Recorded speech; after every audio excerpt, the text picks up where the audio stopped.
Good afternoon, ladies and gentlemen, and welcome to episode 69 of Tales of Tamriel, a Dungeon Crawler Network production. I am your host, Aggelos, and with me this afternoon, well, she who podcasts from the couch. That's right. She's laying up there with her feet up, because we're nearing the home stretch here, and not too much longer yet until baby Nord, better be Nord, makes his way into the world. So, Thais, how are you? Yeah, we're not nearing anything.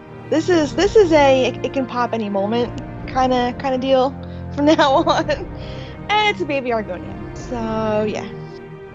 You cheated on me with that one in Warnhold, didn't you? Oh my gosh, yes, that buff Argonian, definitely. Buff Argonian. Oh, dear heaven. Also joining us, Avi Optimal, awesome. The guy who's going to have to delete another one of his characters so he can, make a new one and name it after his newest niece. Niece, right? Yep, newest niece. And I already got a character named after her. It's my Sorcerer. Okay, all right. And just to throw it out there, I don't think there's such a thing as a buff Argonian. Ooh. Sorry. Oh no. If you have not seen this Argonian and where is it? It's in it's not in Mournhold, it's in Deshawn, it's in what is that one town one of the first towns you go to after you visit the Cirque? I can't remember the name of the town, but he's in the basement there. He's in the basement. He really is the world's buffest Argonian. He's pretty sexy. He'd make a nice handbag.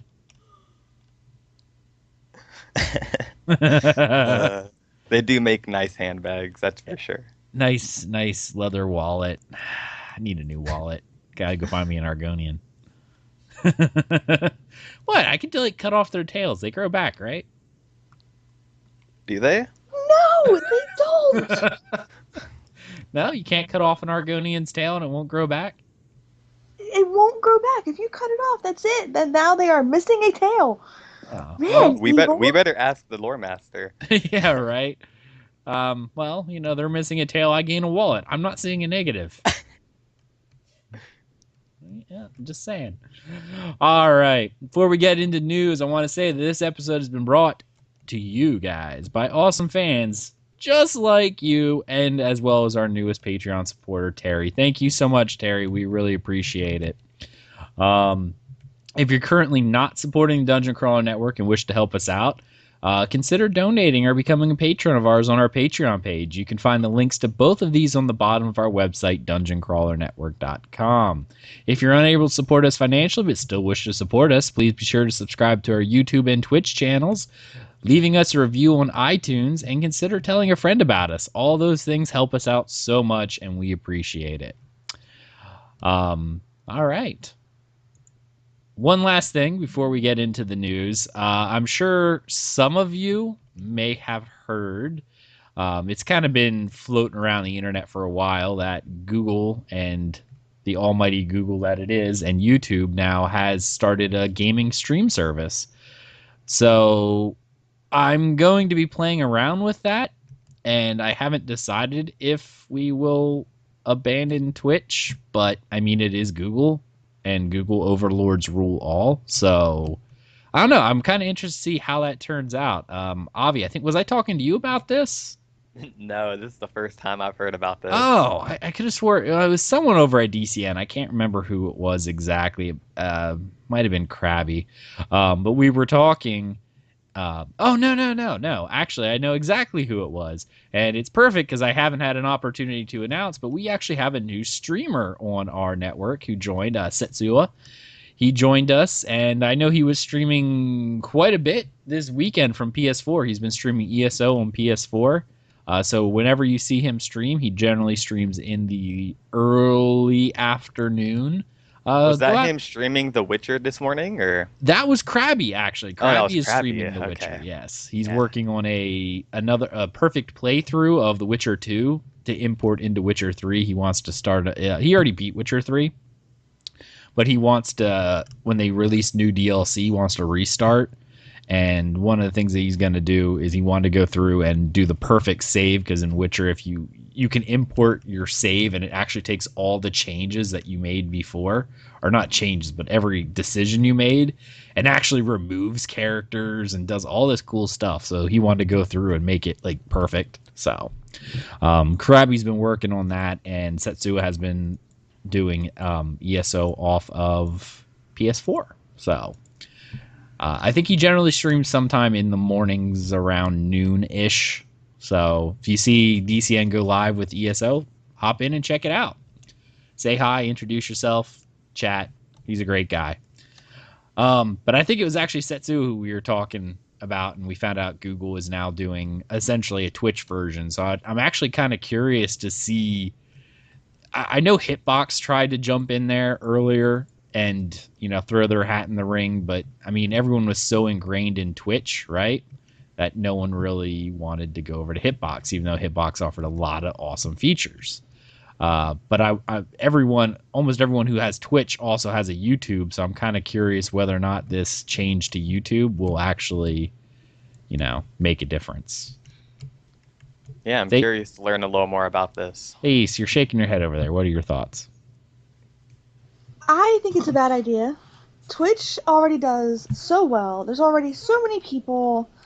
Why does everybody feel like they need to have their own version of things that are already really awesome and well established? It's just money. Money. I don't think it's going to go over well. I think it's going to, you know, bomb. Even though it's the almighty Google. You know, you mentioned that, but the thing is, Twitch does have a lot of viewers. That's why Hitbox kind of failed, because it didn't really bring anything special to it. But YouTube itself already has so many more viewers than even Twitch has. Like, Twitch doesn't have that much. They have the gaming market. YouTube has everybody, you know? So them offering a streaming type service just makes it all that more like you'll be able to tap into a market you possibly couldn't have before. I'm really, really fascinated to see where it goes. And okay, so then they can do it, but then I still think that Twitch is going to be the main one that people are going to go to for gaming.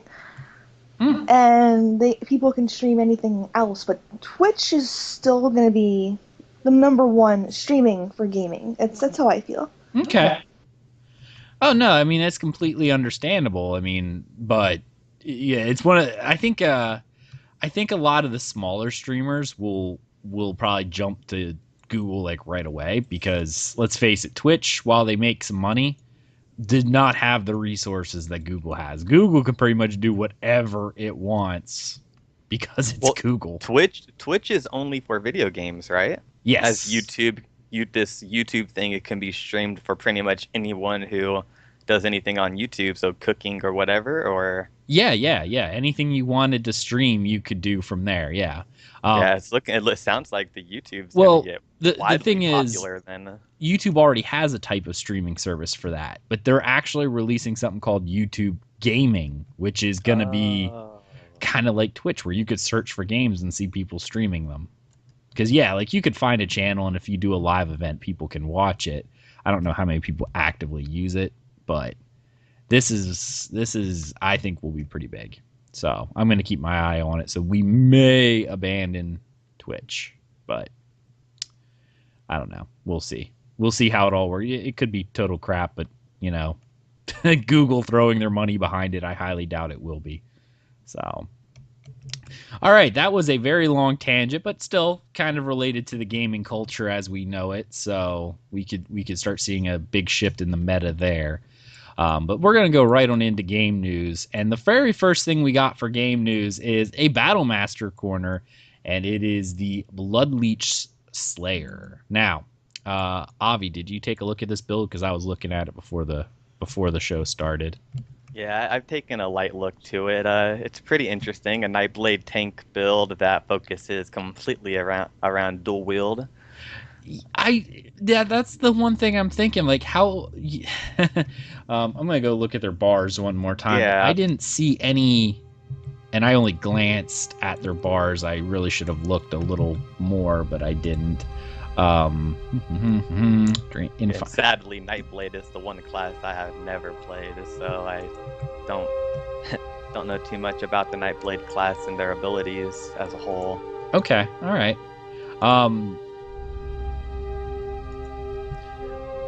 See, my concern is I like what they're trying to do, and I do appreciate separate builds, and like they got away with the taunt. They're using Inner Fire, but I don't know. I mean, this is, I would say, I can tell you right now that this build, other than maybe small group content, or maybe if you're with a really, really tight group of friends who do like 4-man content, you might be able to get away with it. But I don't think this will be at all, like, I don't think you could use it in trials. I don't think anyone would take you on trials, nor do I think anyone would, do a lot of veterans, especially pugs. Especially playing the orc race. major thing is orc. We did orc. Yeah, I don't know. I mean, I understand what they tried to do. They do like to show different builds, but other than being a more tanky type character, to fulfill the rule of full tank with this build would be nigh impossible, unless you had like an insanely awesome healer, and even then, you probably wouldn't do anything other than maybe vet dungeons, maybe, and that's kind of even a little iffy. I don't know. But you haven't, like, I get the concept. Like, it's a drain tank, every single thing they have on there drains health and everything it can. Like, that's its entire purpose. And I understand that. It makes sense. I just don't think that the health drains you're getting are enough to mitigate the damage you're taking without being able to block with a shield. Like, I just don't think it'll happen. So that's my outlook on that build. So if you want to check it out, it's on the official Elder Scrolls Online page. It might be fun for leveling or small overworld content, but will you agree with that, Avi? Yeah, I'll agree with that. But this build's definitely not for me. Especially if you're gonna make a build to be a tank. I don't know. There's so many other things you can do. But yeah. If you're gonna build a tank, it's a tank with a shield. Like Yes. I can block with my two-handed weapon. I can, but the numbers are not like it. The game is designed. Everyone can block to help mitigate damage, right? But shields are designed by the books to actually block more. Like, that's what their whole design is. Could I block a boss attack with my two-handed sword? Yes, I've done it, actually. Does it hurt? Insanely bad. Yeah. It's enough that I don't get one shot, but it's definitely not something that I could do full term, or else the poor healer would go out of mana in like 3 seconds, or magicka rather. I said mana. Yeah. So that's my thoughts. That's it. All right. Moving on to the next thing. We have a Loremaster archive. But I forgot about it, so I think I'm only going to mention it. Because you want to pull it up? Yeah, well, I don't know if I can pull it up, but I can go over there and read it if you want me to. Okay. Well, see if you can pull it up on your iPad. We'll circle back to it. All right, let me try. Right. We'll skip to the next thing and we'll circle back to this. So you're getting that echo on your voice a little bit. Oh, I turned. My fault. I turned. Okay. Next section is the Elder Scrolls Tamriel Unlimited Known Issues. Now, for those who have been living under a rock, the game has come out on consoles. Yay! After like a year, poor console people, like, they've been going nuts with this game, man. Absolutely insane. To the point where, did you notice that on Twitch, they, like, Elder Scrolls is in like the top 10 games being played right now? Oh yeah, it's reached, I think the highest it got up to was top 6 or top 7, but yeah, a lot of people playing it right now. Yeah, That's for sure. it's amazing to see all of these people playing the game, and it's definitely very very exciting. But there has been a very large issue specifically with the console release. Like it's been a rough launch for consoles. Specifically, I remember about 10 minutes before this show started, there's an actual, I don't know if it's a complete outage or if it's just login issues with the European mega server for PS4, where people are not even able to get in and haven't been able to for hours. So the European mega servers have been having some issues from what I see. Did you hear Yeah, anything? this was yeah, I've heard a little bit, and this was to be expected, you know, with the game being so big. I don't think they realized what they were getting themselves into with everybody logging in at the same time. I know there's been some people who still can't get into the game on the North American mega server as well. Really? Yeah, a lot of people have been having issues, and it sounds like a lot of the issues have been more focused on the PlayStation side than the Xbox One side. I don't know if you've heard about that at all, because I have not been hearing too much issues with the Xbox One side of it. I've been hearing a lot of issues with very, very long queue times where people are sitting in queue where it's like estimated time 1 minute and they sit there for an hour. Like I that's like an how issue. they have that line that says you may encounter loading times up to 2 minutes when reviving at the way shrine near Razak's wheel, and it just made me think back to Skyrim. And I was like, oh, if this is on console, then yeah, they're probably having some big old loading screens, huh? Yeah, yeah, I definitely. remember that was a big issue for single player Elder Scrolls games when it was hitting consoles. Well, consoles in general, well, we all know, and people can yell at me for this, whatever, but we all know consoles generally have lower system stats. You know, like they do. They're just not as robust as most gaming PCs are. And the newer ones are definitely a lot better. And I think they even expected that. Like, I know playing some of the other Elder Scrolls games on consoles that the delay was, you know, it was real on consoles. Like you could feel it. Like it was just crazy delayed, especially with loading screens. Now PC, especially if your PC was really good, you had it on like a solid state drive, you barely experienced loading screens. So um, And not just issues like we're looking at on this list, but also the big uproar going on right now with the proximity chat. You know, everybody was talking about how this proximity chat was going to be such a big issue, and man, people are uproaring about it, about how bad it is. So oh yeah. Thais can actually, I think, weigh in on this one because I remember we were talking about proximity chat where it would you could hear people chatting. Did you foresee any of this? Like I've heard stories about like going near the crafting station where a bunch of people are and someone's blaring their, you know, their rap music over their speakers. I don't quite understand in what. And in the console version of the game, they don't actually have chat. You know, like you play Final Fantasy 14, they have a text chat, like, you know, like a normal MMO does.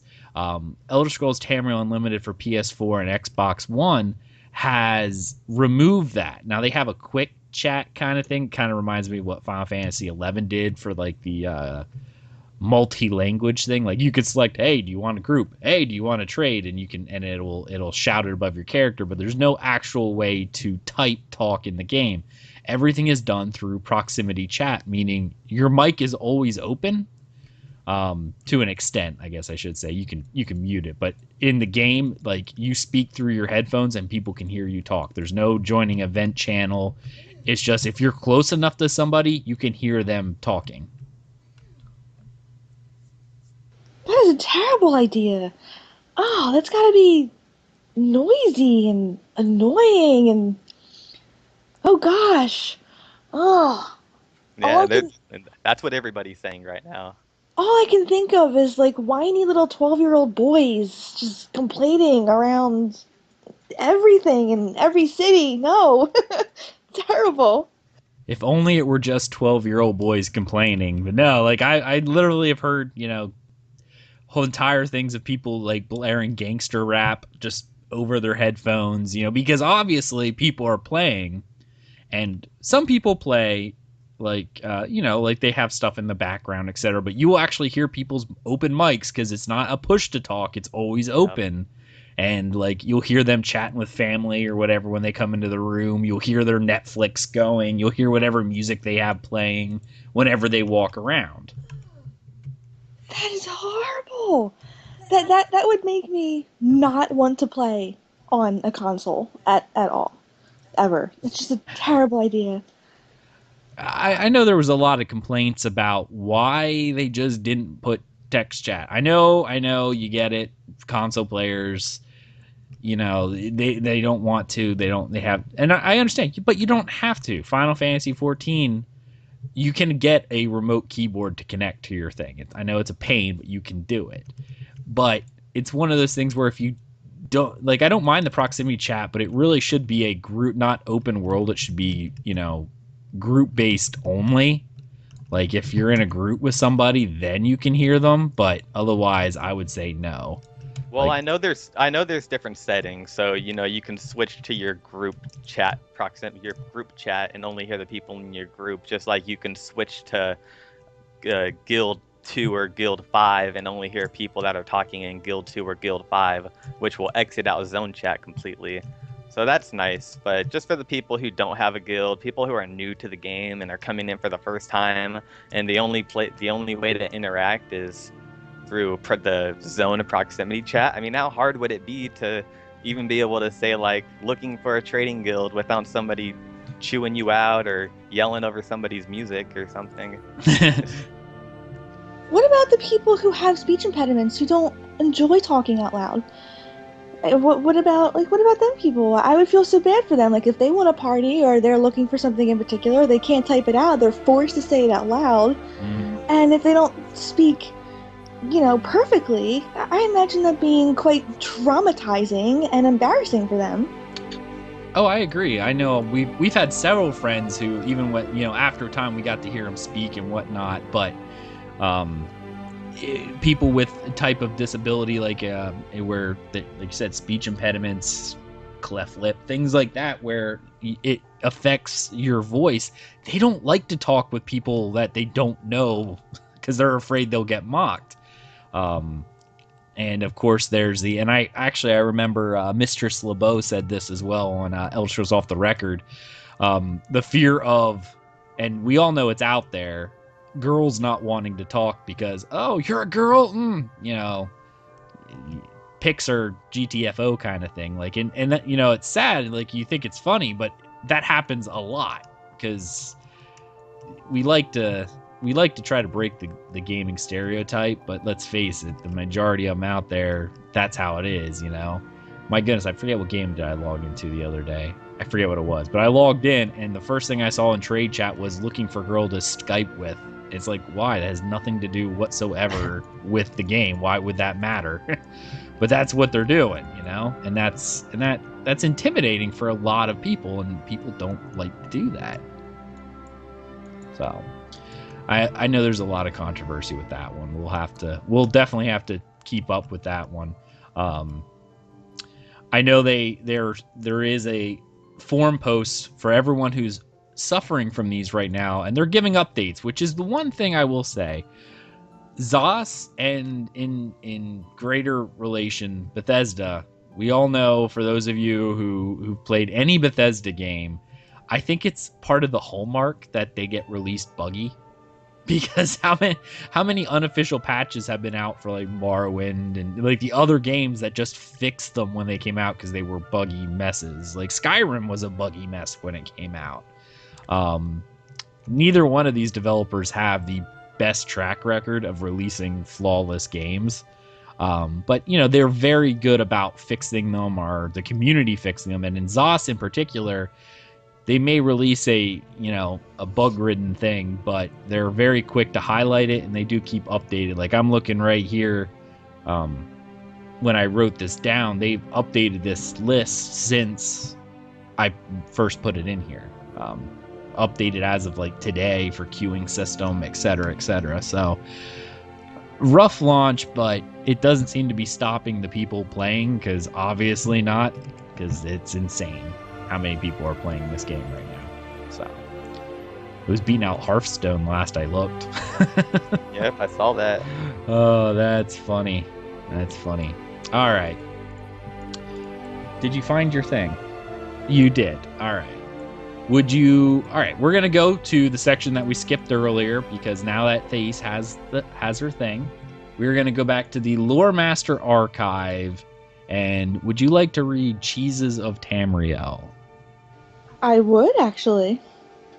All right, I have to pull it up here real quick. Let's see. Let me make sure I have this all set up correctly. Avi, can you hear me? Yes, I can. Awesome. Okay. Cheeses of Tamriel. If you were like me, the very word cheese stirs you. Maybe you recall meals shared with family and friends, favorite dishes in the cold of winter, or a simple snack in the shade of a tree while traveling. I'm here to tell you how much more there is to cheese than you ever realized. Join me on a journey across Tamriel and discover a breadth of culinary experience you've never imagined. Let's start simple. Adar cheese, popular in Skyrim, is eaten by the Nords alongside hearty spit-roasted meats. They do not share the refined approach to cuisine that we Bretons take, but I have discovered that Adar's rich, earthy flavor and creamy texture are quite conducive to sauces. Try it with poultry dishes or paired with a young colquiva. For a more exotic taste from Skyrim, you must seek out cheese made from the milk of mammoths. Only the truly brave can obtain it from the giants who craft it. Yes, giants! Who did you think could milk a mammoth? But its restorative potential and robust flavor make it well worth a bit of risk. I've heard it called an acquired taste, but you'll be amazed at how it completes a hearty stew. As a student of Breton culinary tradition, I cannot rightly count it among true cheeses, but Scuttle bears mention for the adventurous. This delicious treat is crafted, don't balk, from the flesh of beetles native to Morrowind. Do not let its composition or greasy texture turn you away, for its peppery, complex richness is loved by the Dark Elves for a good reason. For an energizing snack, you might try Elsewhere Fondue. There are countless variants of this dish, but the basics are always the same. A good cheese, strong stock, and, of course, moon sugar. Keep your pot on a low flame and be careful not to overdo the ale. The best part is experimenting to find your favorite combination of ingredients and dipping foods. My advice, try adding a different herb every time. On the subject of melting, the Red Guards crafted cheese with an unusual quirk. They keep the secrets of its culturing process close to heart, but love to surprise foreign guests by serving it. It is known as shrieking cheese. When it is melted to a certain point, it actually lets loose a jarring scream. In a common dish, small blocks of the cheese are added atop spicy meat as it cooks in an open pot. When it shrieks, it's ready. Another rare treat, should you ever be fortunate enough to find it, is a legendarily aromatic Olroy cheese. To give you just the slightest idea of how wonderful this cheese is, I do not exaggerate when I say a scent of it alone was worth the many false leads and months of traipsing across southern Cyrodiil in search of it. Look at all these cheeses and wheels, wedges, and slices. So many, and it's only the beginning. There are even more cheeses out there just waiting for you. Even if you can't make long journeys in search of these delicious creations, I hope that reading about them encourages you to try as many cheeses as you can find. For those who didn't notice, I realized I didn't say it, but this is a Loremaster archive, an interview with Haskill, which is the Chamberlain of Sheogorath, hence the cheese. Did you get that, Thaís? Oh, I did. I read, yeah, that made sense to me because I read that part beforehand, and I'm sorry, guys, if it sounded a little strange, but I get winded very, very quickly nowadays. Right. Well, in keeping with that, there are a bunch of questions, but I think we're gonna let them for the readers because I think you're kind of winded. So there's a lot. There's like this is similar to what we were saying before, where they've been adding tons of questions. But if you're interested in checking it out, it is on the official Elder Scrolls Online page. So we have a lot to go over yet, and we want to keep it kind of short and not make these die. All right. Next little bit of news, and this one's actually not really news per se, but it was something neat that I found on the internet, and they kind of used it as a promotional. Like, if you've noticed, ESO has been putting out a lot of promotional videos, and we actually have two of them to talk about. But the first one is actually the ultimate Skyrim fan, like the Elder Scrolls fan, the guy who made his entire basement themed after the Elder Scrolls. I know Thais, you saw it, and you promptly told me I was not allowed to do it. I had to make sure that was very, very clear, because if I didn't, I know that he would have tried selling himself, our house, the cats, our unborn child, just to find the money to do this to our house. It's awesome. Who wouldn't want this? Like, seriously. Avi, did you see this little video? Yeah, I checked it out.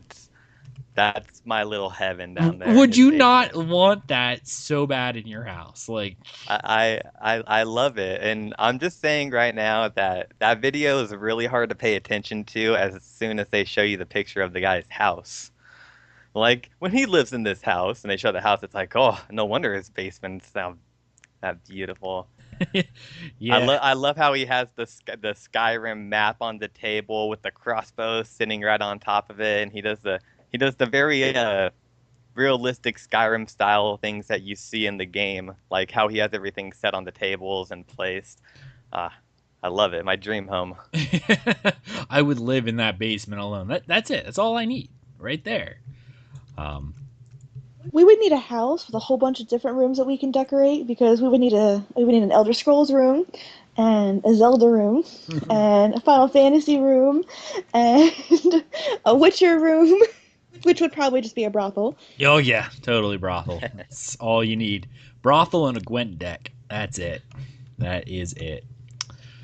All right. I really liked it, and it's really a treat. You should check it out. Guy put a lot of work into it. I know he's a comic book artist. I forget his name now, but it was definitely worth the video watch, and I'll include both videos we're going to be talking about here in the description below, so you'll be able to see them too if you haven't already. But yeah, I want to do that with my basement, like really, really badly. The final one we're going to talk about is another promotional video that was done especially for the game. Like, I'm not sure if ZeniMax is paying for these or not, but this next one, it's kind of like last week when we were talking about the cheesy video. This is Sophie Monk, who is apparently a model in Australia, did a video for the Elder Scrolls Online Tamriel Unlimited. I saw it. I'm going to reserve my thoughts. Thais, why don't you go ahead and go first? Oh, now I'm really curious what you have to say. No, I want to hear you first. I enjoyed it. I thought it was fun.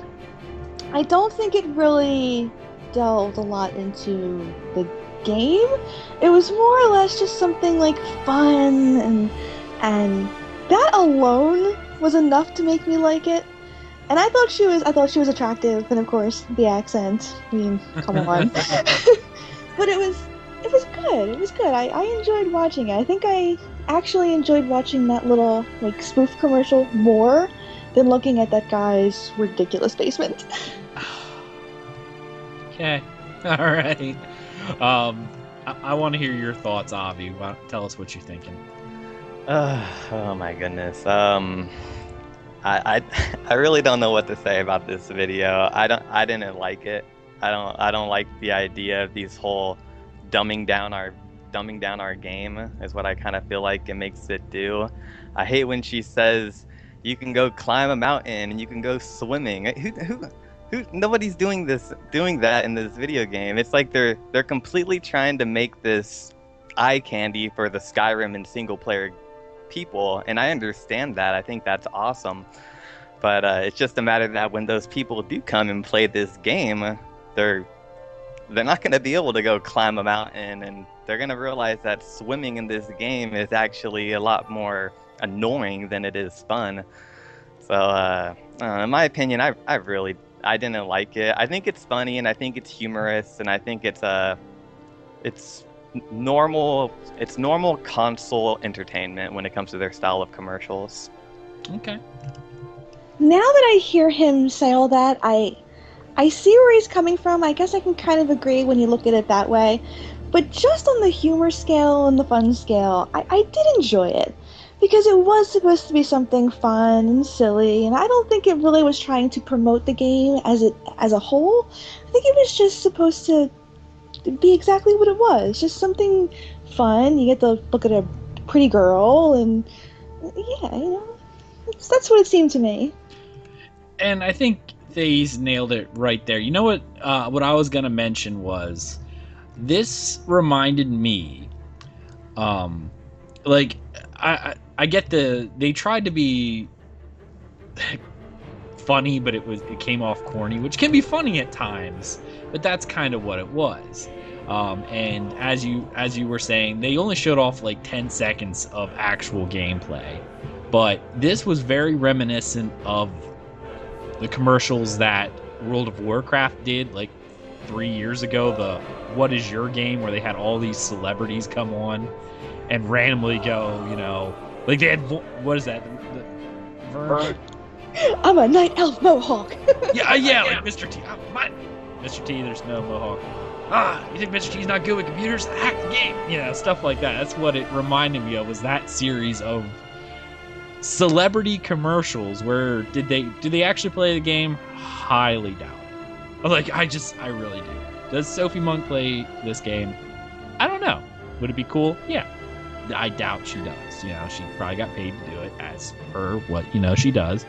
It's eye candy for the people who are fans of her modeling work, and it gets a little bit more exposure because obviously she probably has a very wide fan base. I mean, how many people probably picked up World of Warcraft just because Mr. T did a commercial, or what's the Star Trek guy? Oh, what's his name? The Star Trek guy. William Shatner? Yes, William Shatner did one, yeah. Vern Troyer did one. I'm a mage, and it was a gnome mage, yeah. Which was rather funny. I was actually going to think he would actually play something really huge, but he didn't. But they had that kind of corny little humor that they really didn't show much of the game. They did little intros of, hey, look, there's a mage casting fireballs. It was meant to be silly, but it's especially in the United States, and this is an Australian actors, or not actress, but model, so I'm not really sure how it translates over there. But you ever hear the term celebrity worship, where America has a fascination with celebrities, right? If a celebrity says they're doing something, 9 million people will do it just because so-and-so has said it's awesome, even though they may not actually do it. And I think that's kind of what it was, the whole marketing scheme for this is, the celebrity worship, where, hey, a very attractive girl is saying this game's awesome, and I love all the work she does and whatever she does, so now I'm going to pick it up just because she says to do so. That is a valid marketing strategy. But I don't know. That's what I feel about it. I think I would have maybe liked it a little more. I don't mind the corny humor. I like that. I think I would have liked it a little bit more had they shown a little bit more gameplay, perhaps, or, as what Avi said, climb a mountain. Yeah, you can to an extent, but it's not like parkouring up a mountain or anything. You can walk till you hit an invisible wall, or a point where you literally can't just get up anymore. Swimming is what it is, and it would have been cooler if she actually went over the features. Then it would have been like, oh, even if it was scripted, she would have, you can quest by yourself with friends, you can get together and do open world bosses, you can go into dungeons, trial, that would have been cool. The thing she mentioned was just kind of like what you would look at someone who has no idea what actually the game has, or just going to say something about it. So That was my thought on that. It's still kind of neat though to see the huge amount of promos coming out. I'm actually going to move on to the next section, which is our discussion topic, and I didn't write this down, Avi. So guess what? I was gonna say, surprised. I don't know our discussion topic. Yeah, no, neither one of you do, because I forgot to put it down. Well, I hope I'm good at talking about it. It should be pretty quick, I think. And it was really, really funny that you brought up swimming, because this is something that I was actually going to talk about, and that is swimming in the Elder Scrolls. Do you want to see underwater exploration? Because in the single player games, you can. You have to deal with the breath bar. If you're an Argonian, you don't have to. So Thais, your Argonians will get some better racials, maybe. Do you want to see underwater exploration added? Yes. A million times yes. All right, Thais, why don't you elaborate a little bit why it's a million times yes? Because I think in a past life I was a fish, and obviously I love Argonians, and I was probably one of the only people on the planet that liked Vashir in WoW. I loved that zone. I thought it was so much fun just being underwater, and because you really have to work on the environment when you're underwater. Because you can completely go around any object. You're above an object. You're below an object. It takes a lot of time and energy to make it worthwhile.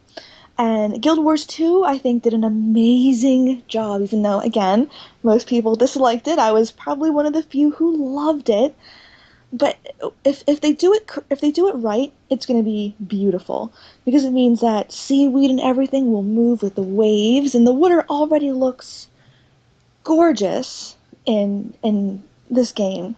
I think that it'll be just an amazing addition to the game. It'll give more life, it'll give more realism. Then they won't really have to like actually expand the map.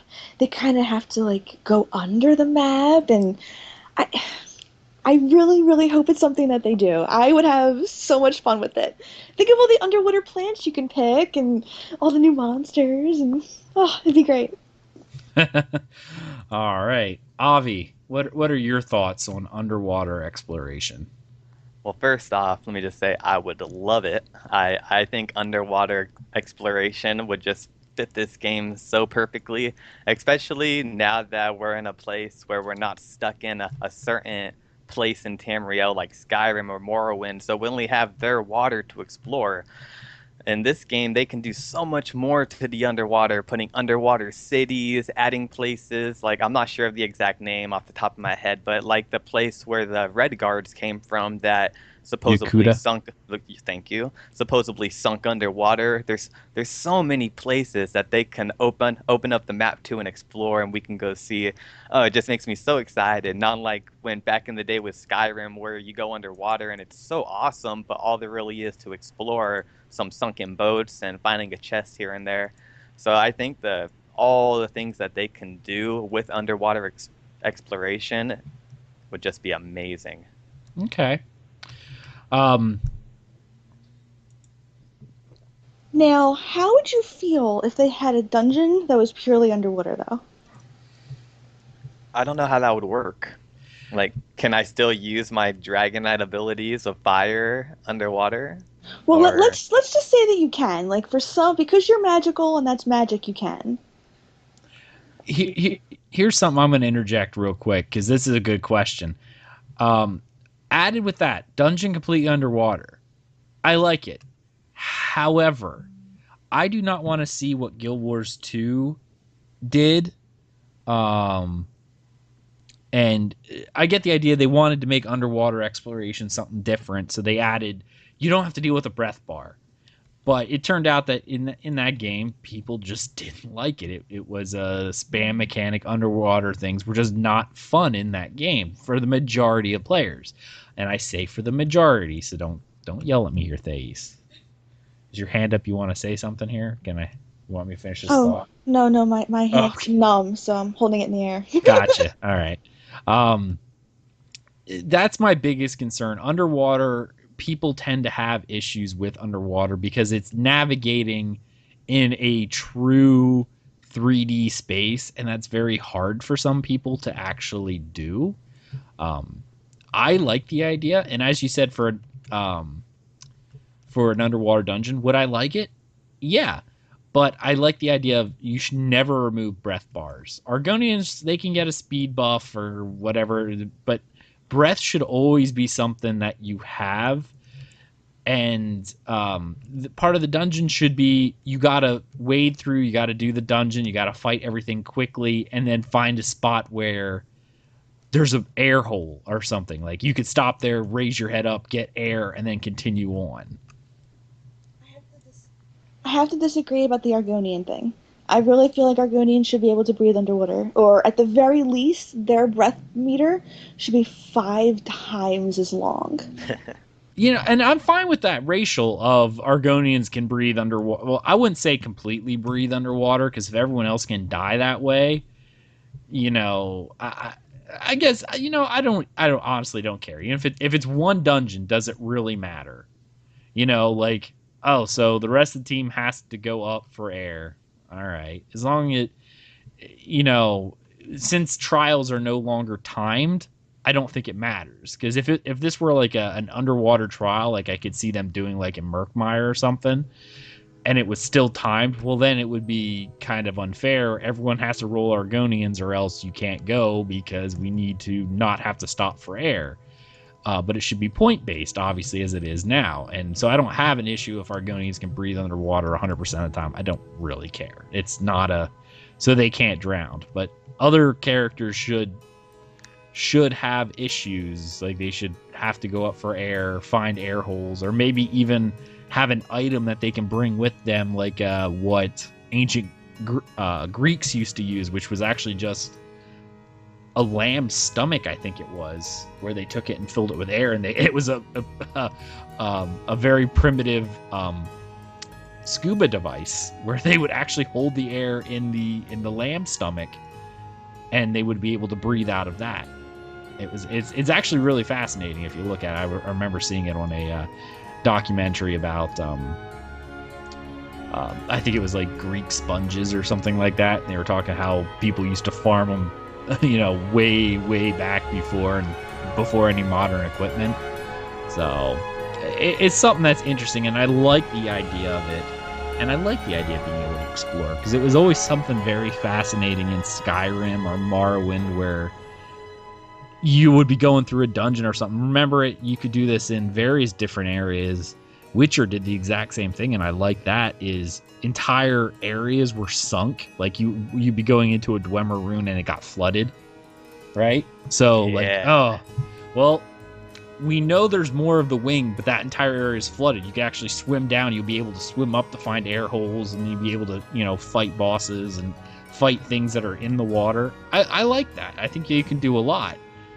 It's just something that, to me, scares me, because water, as of right now, if you ask people, like, if you went out and asked anyone who plays Guild Wars 2 or World of Warcraft, because those are the two I can think of at the moment, did you like Vashj'ir? Did you like any underwater content in those games? And it's not unrealistic to think probably 80% of the people said they hated it. I mean, I liked it. No, you're right. You're absolutely right. People hated Vashj'ir, hated it, and I thought it was just the greatest thing since sliced bread. And think of how easy it'll be in this game to swim, because of the control mechanics are different than other games.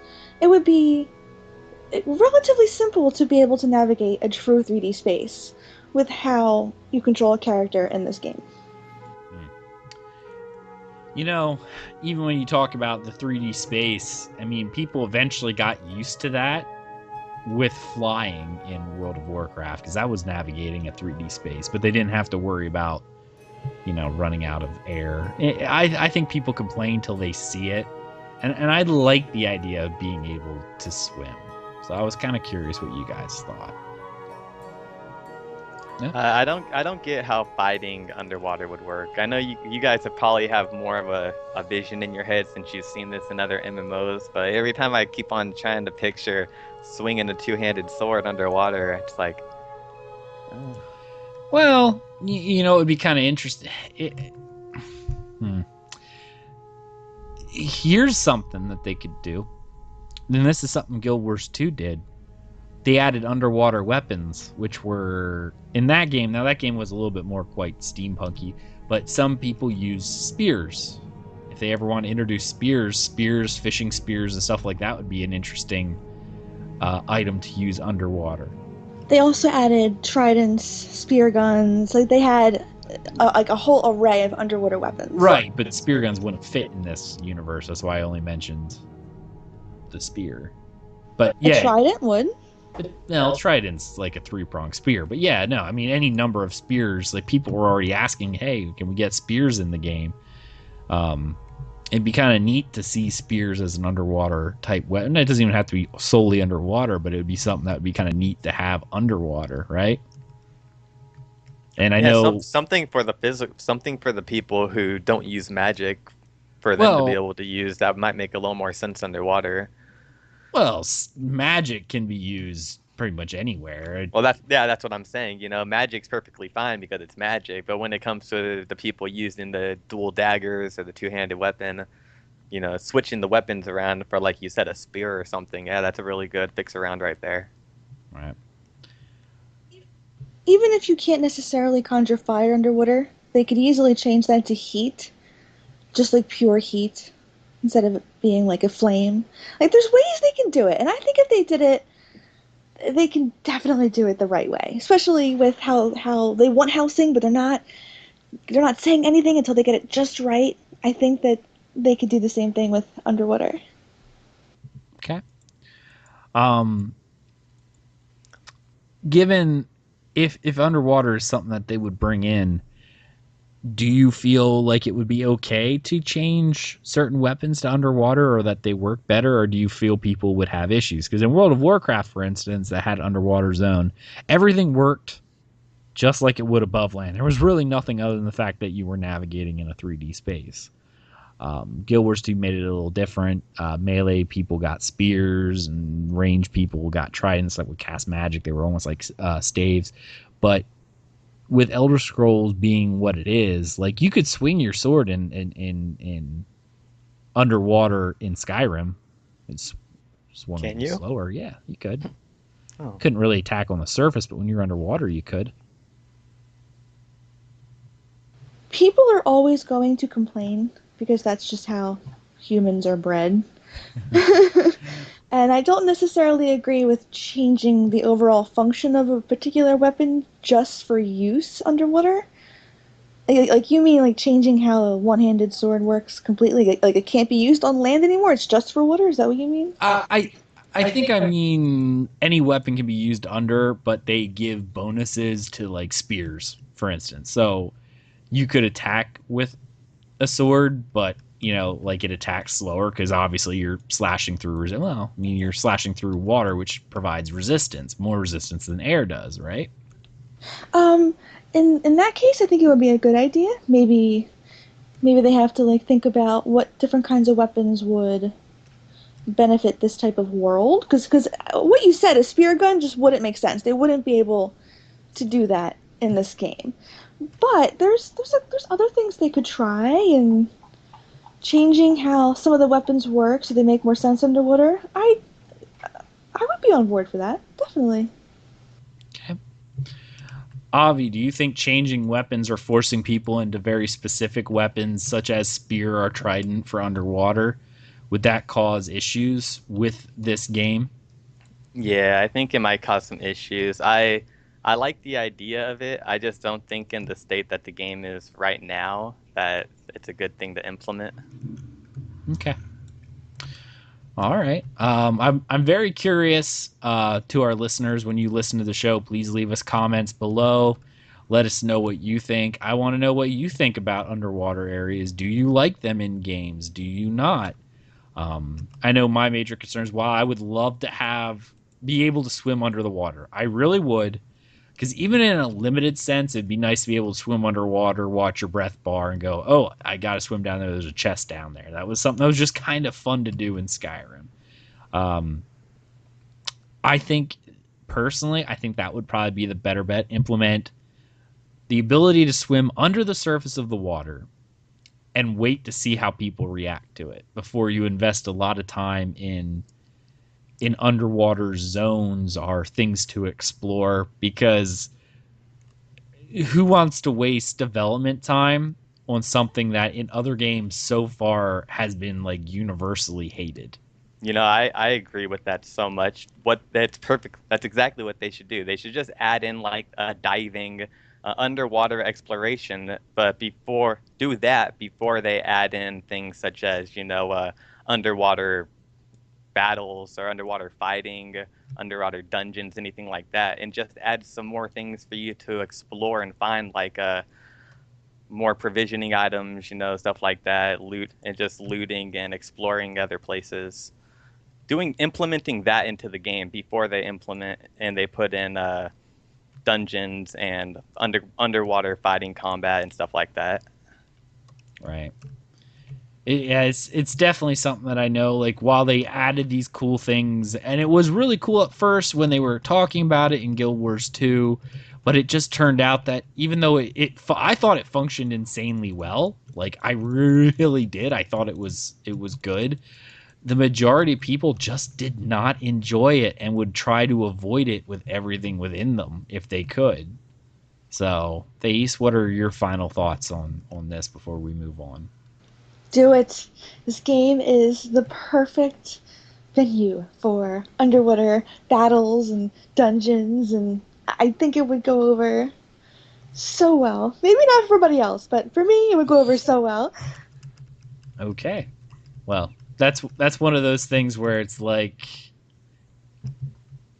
I love you, Thais, but you can't develop for one person. You may love it, but everyone else will hate it.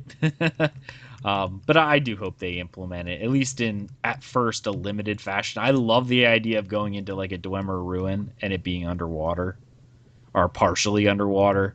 I like that idea. But we'll have to see how it goes out. Um, Maybe they could implement crossbows for underwater fighting like they did in Witcher. Because we all know crossbows exist in the world, Dwemer ones, and there's even one in the game right now. So, even though it's not an item, it's an ability that you pull out a crossbow. All right, that is the end of our discussion topic. Definitely let us know what you guys think about underwater combat in the comments below. All right. Time for our tales. We get to talk about what we did in game this week. That's right. And first off, as always, is going to be Avi. All right, perfect. I just wanted to say I had to look up a little bit of the Guild Wars 2 underwater fighting, and it looks really cool, to tell you the truth. Wow. All right. Anyway, sorry, I got a little They stuck. they You guys did got a me. really good job on the underwater Yeah. in Guild Wars 2. Everyone hated it, and I never understood why, because it was done so well. But And yes, that's off all the topic. all the new monsters this game would be able to add underwater. Oh my goodness. We'll finally be able to take revenge against Slaughterfish. Oh yeah, let's kill Oh yeah. Slaughterfish. All right, but my week. I did something this week that was dear to my heart, and it was really hard for me to do. But I decided I wanted to delete my Nord Templar simply because I wanted to reuse the name Avi Optimal for my main character. So I put on my caps lock and I typed in the delete word and I deleted my VR2 Nord Templar, which was really hard to do, but I'm happy I did it now because I just started my new Imperial Nightblade named Avi Optimal for the Daggerfall Covenant, and I just started playing him a little bit. Went through Cold Harbor with him, and I think he's about level 5 right now. I'm not sure. Waiting to work on him until I get my Sorcerer to VR1. And speaking of my Sorcerer, I got her to level 40. Just finished going through the Alakir Desert and getting to Bankarai, trying to get through there, fighting off all the Imperials before I go to Cold Harbor. I'm only level, like I said, I'm level 40, which is a good level, but normally I'm a lot higher than 40 at this point, and I kept on thinking, why am I such low level? And then I remember the advice you and Raxiel gave me, telling me, don't do the Mages Guild and the Fighters Guild quest until a little later, and I realized, oh, I haven't touched the main story or any of the Mages Guild or Fighters Guild quest lines yet, so that's probably why I'm a little low level. So, my week's been pretty short in that, just working on my Sorcerer, soloing, working with my guild to finally start doing some weekly in-game events. Finally got a good amount of active members, and they're talking to each other and wanting to do more stuff once a couple more of them get to veteran rank 1. So just waiting on a couple guildies to start being able to do some more group content in this game. And yeah, that's pretty much been my week. Very nice. Very, very nice. I like it. Yeah, that's cool. That's definitely cool. Alrighty. As for myself, I have to pull up my notes. I've had fairly busy week so far.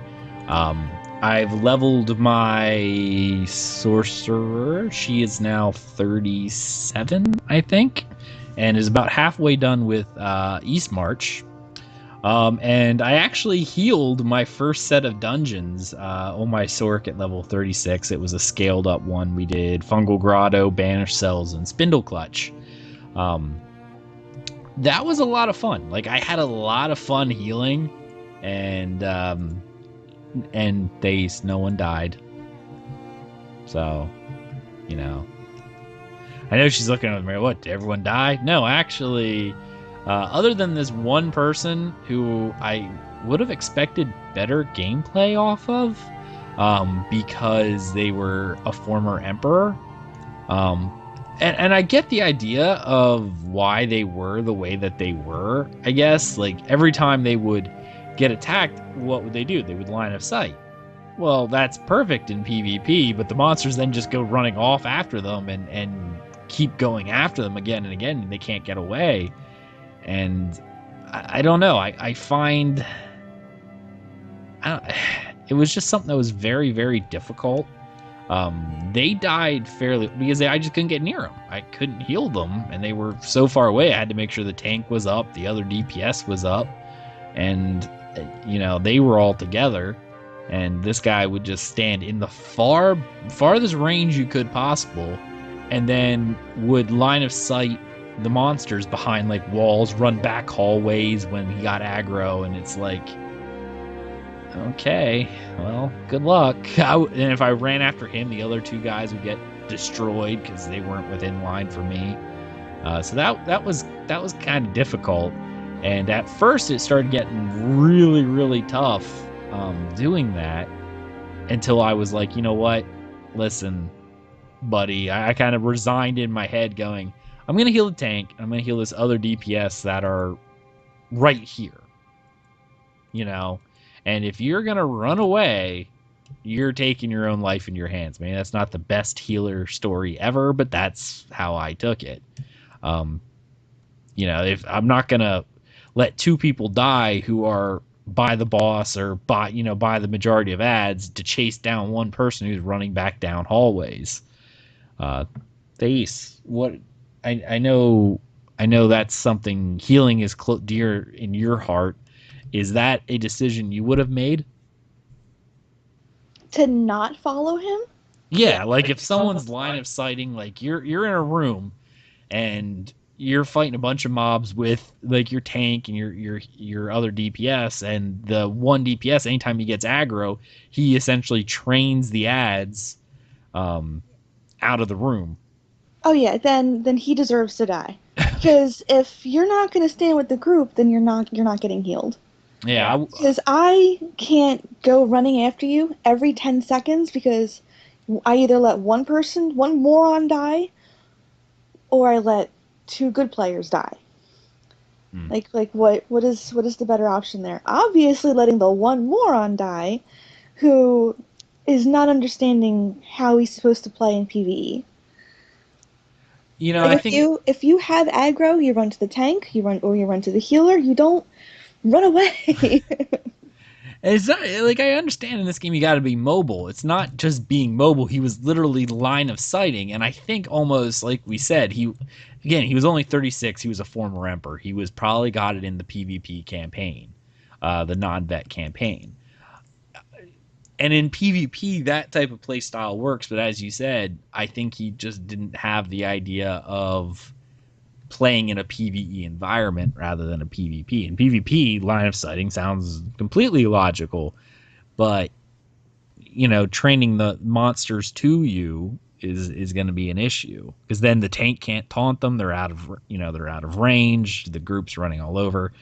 So that was a decision I had made, was just to let him do his thing, and then, like, if he goes up there, once he gets back, I'll heal him. But I was trying to do everything running back, and it caused a lot of very close calls where, while I was away, the tank got too low, and I had to run back and frantically, like, blow all the magic I had to try to make sure that the tank came up. I could have been a lot more magicka efficient had I stayed there, but I had to blow all my big heals, my breath of life, which is a great heal, but it cost a lot. That's one of those things where it's like, yeah, I don't use that unless it's an emergency, and every time that I had to run away, it became an emergency. If they're close in line of sighting behind like a pole in the same room, then going behind the pole to heal them, not that big of a deal. But if they're seriously running out of range, I would have had to super far away, backtrack like a considerable distance and run around the corner to get to them, because they were already you were right. They were already at max possible range, like absolute max possible range. They couldn't have got any further away and still be able to hit the mobs. Like 90% of the time, they were out of range of my heals, even where they were standing. So I would have had to move to heal them, even without them being line of sight. So that was my first experience. Now, the later dungeons got a little better after he realized I wasn't going to chase him any longer. He started staying closer to the group. There were several times where he would run off and I wasn't going to chase him, because I'm not going to abandon the rest of the group just to chase after this one guy. And that's what I did. That was a lot of fun. And the way my Sork is built, she's resto destro, so she's kind of even in both. It was fun to be able to put the heals when there's no damage going out, switching over to my destro staff and just going crazy, like AoEing things down, was a lot of fun. So strange for a caster. So yeah, did that, and I think the last thing I really did was on my main.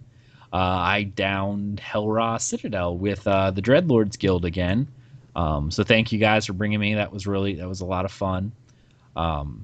But overall, it was a lot of fun to do all of that stuff that it had done.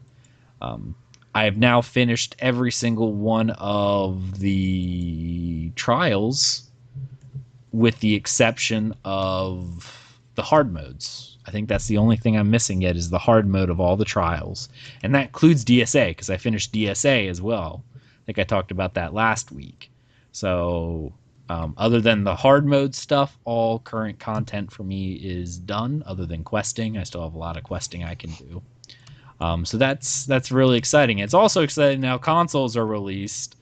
All my content is quote-unquote done. I mean, they're hard modes, which are something I'm going to strive towards, but I've seen all the stuff now. It's good to know that now should be a time where we start seeing more news about current content. So I'm excited to see all of that.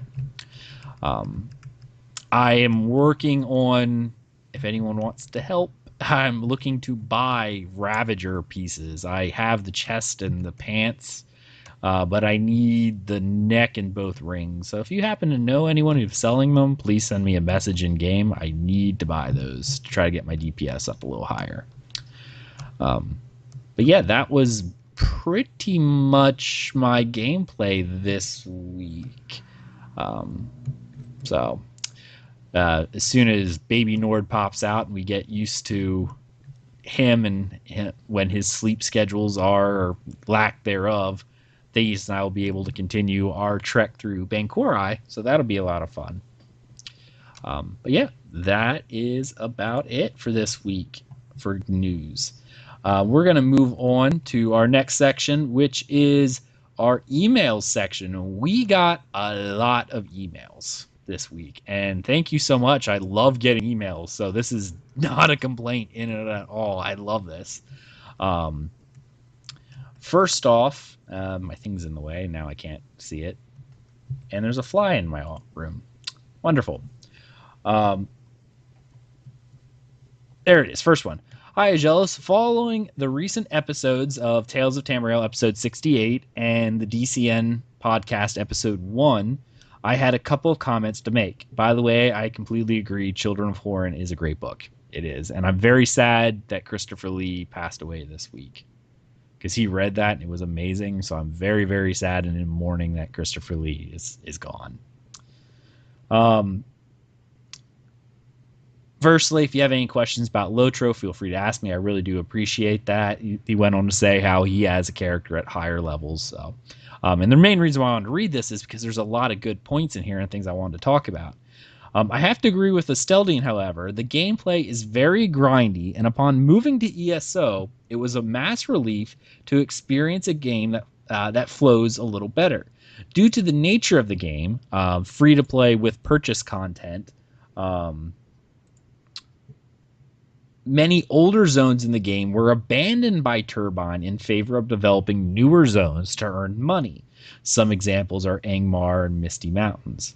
I'm afraid that this may happen to ESO. In terms of subscriptions within ESO and Lotro, ESO subscription is massively more beneficial than the Lotro equivalent. Regarding the amount of TP or Turbine points you receive, while I was playing, there wasn't a great deal to spend the Turbine points on other than content that I can't remember anyway, which with the subscription, there was no need to buy anyway.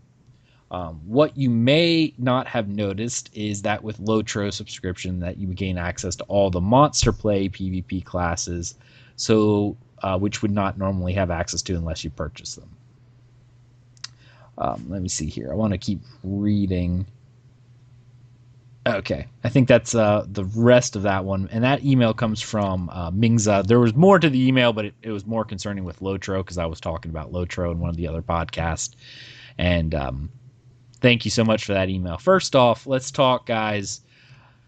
The issue with ZOS abandoning older zones in favor of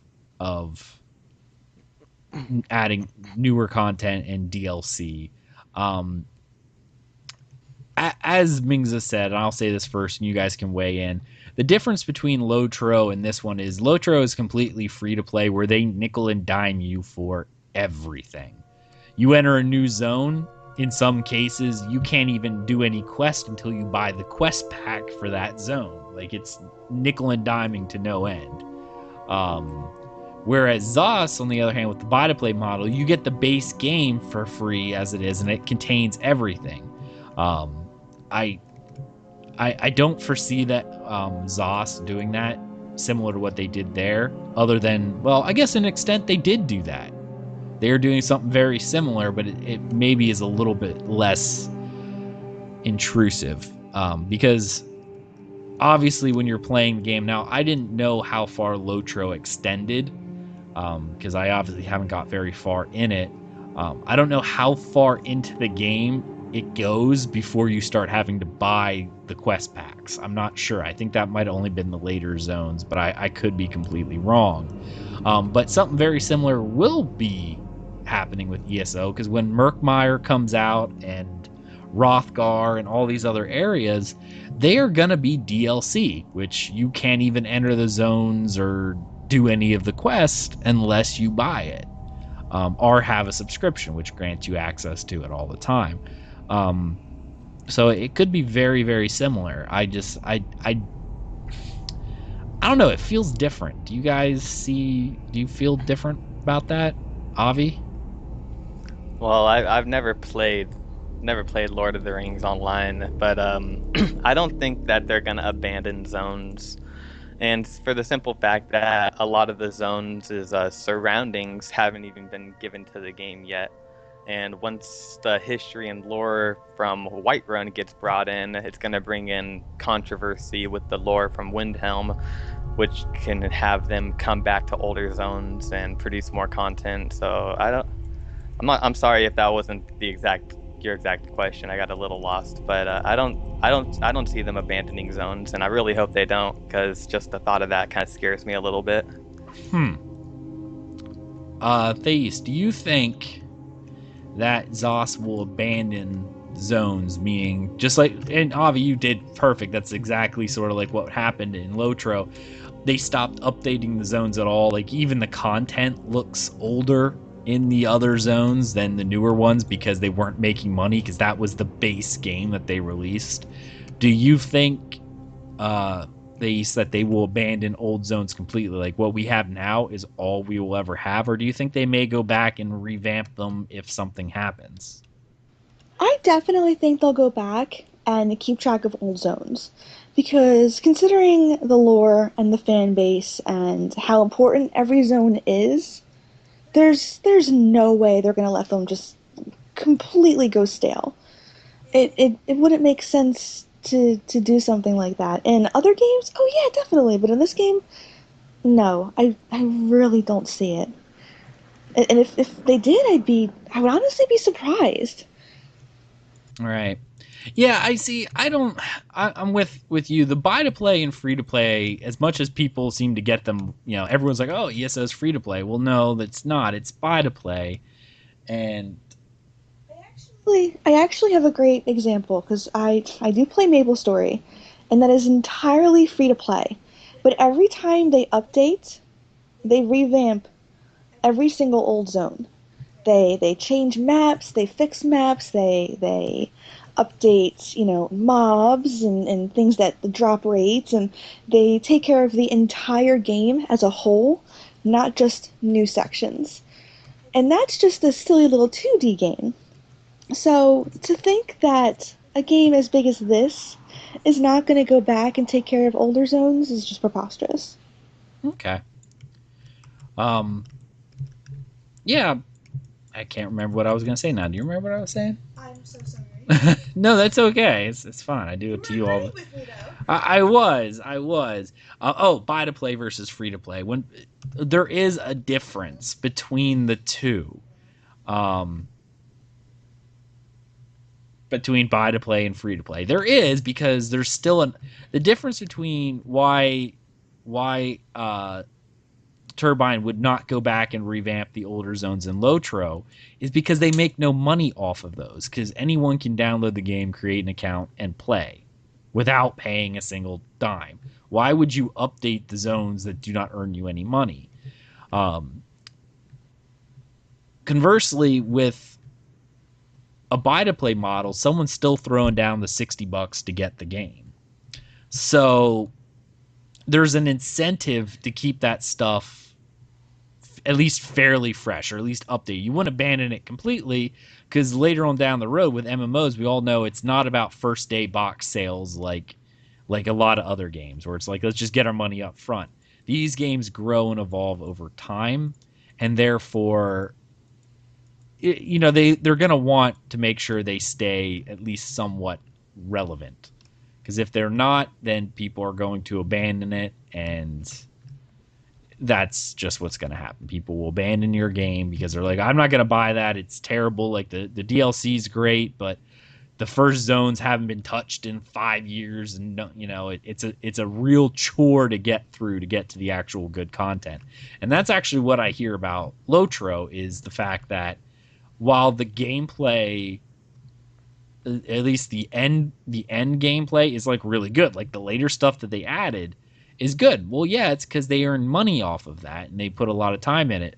And one of the people I was talking to about Lotro, their first response was, don't worry, you have to fight through the first like 60 levels, but after that it gets really awesome. It's like why would I have to fight through 60 levels? If it's no fun, then why would I do it? It's because you don't have to pay for it to go through it. If you want to experience the really good stuff, you have to pay for it. And I think ZOS is a little different. So next email's from Chris. Thanks for the great Templar builds. I'm just getting back into ESO after a year of being away and have absolutely no idea what I'm doing. Your build guides give me a great place to start rebuilding my Templar. Thanks again. Steldian's not here on the show, but there you go, Steldian. Someone's using your Templar guides. And actually, I even use Steldian's Templar guides for like when I want a tank or something. I go and check out the guides on Dungeon Crawler because the Steldian did really great work. He often plays them on the stream, so I see that they actually work and it's not just somebody theory crunching and put actual no testing into it. He does a lot on it, so he does a really good job with those. So good work. Definitely, if you have a Templar and you're interested in any kind of Templar build, he has something for you more than likely. All right. Next email, and Thais, you'll like this one. I just wanted to let you know that my husband Scott and I listened to your podcast today for the first time. We really enjoyed it and plan to listen to more broadcasts/episodes. We also love Skyrim and the world of ESO. I was delighted to learn that your podcast, that Aggelos and Thais, that you both bought 2 copies of Skyrim so you could play together side by side, just like Scott and I do with one-player games. And now you play ESO too. Hope to see you both and your colleagues in the game sometime. And they give the names of their characters. We think that we think we might also start saying things like "it's going to eat my face" and "I feed off your tears." Anyway, good job on your website and your podcast. Keep up the great work. Cheers. That is from Glenobi, and Scott. So thank you so much. We're so glad that you're listening and that you enjoy the show.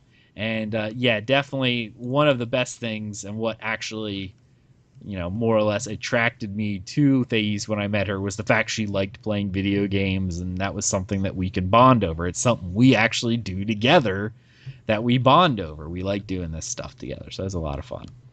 Except for one thing, like where my greatest love video game he has no interest in and has never played and actually tells me he dislikes. Is this going back to Maple Story? No, Zelda. Oh, Zelda. You don't like Zelda? I do not like Zelda. But wait a minute. I didn't know those words can be put into a sentence. I know. Oh my gosh, I know. Granted, he's never played a Zelda game, so it's not even like he has anything to base it off of. He has nothing. He has absolutely nothing, and he can go, "Oh, it's too kiddie, and it's too this, and it's too that." Obviously, he's never watched anything from Twilight Princess. I was gonna say too kiddie. You got to play Ocarina of Time, man. I know. That story is pretty deep. When those redeads, shriek and attach themselves to your body, I run around the house screaming. Like, I can't even deal. In defense, you run your mouth screaming off of anything, so I don't. You know what? No one's asking you. No one's asking. The one Zelda game he has tried is Wind Waker, so of course he's gonna think it's kiddie. The most kiddie one ever made. Yeah. Okay. My major complaint, and from what I hear, this person is in every single one. The kid with the snot booger who follows you around everywhere. Like, he won't leave me alone, and I tried to hit him with my little wooden sword, and he won't go away. Yeah, it freaks me out. He admires you. Then just don't go near him, and you're good. I can't. He follows me. The kid with the run. And apparently, you were telling me he's in like every single one of them. I don't remember saying that. I remember you telling me he's like on every single one. There's always like some little kid with a runny nose following you around somewhere. Yeah, there's one in Majora's Mask. I know that for sure. Yeah. Okay. So other than that, hey, you know what? It's fine because she doesn't like Lord of the Rings either. So there's a little bit of contention in our relationship. But I have valid reasons as to There is no valid reason as to not like Lord of the Rings. Are you I kidding can't me? think of any. They're boring. They're so boring. Off the Oh show. my Get gosh. off the show. They are so Have you boring. you've played Skyrim, right? I mean, if you think Skyrim is entertaining with all of the talking, that is Skyrim's what 9/10 talking and listening. Lord of the Rings is pretty similar to Elder Scrolls games in that matter. I can't even make it through all the movies. It took about 6 different times for me to make it through the first one. I can't make it through the second and the third movie because they're so boring. Like I can't do it. I fall asleep every time. Like if I cannot sleep, put on Lord of the Rings, I'll be out in 10 minutes. Oh, you gotta watch it standing up. Oh gosh.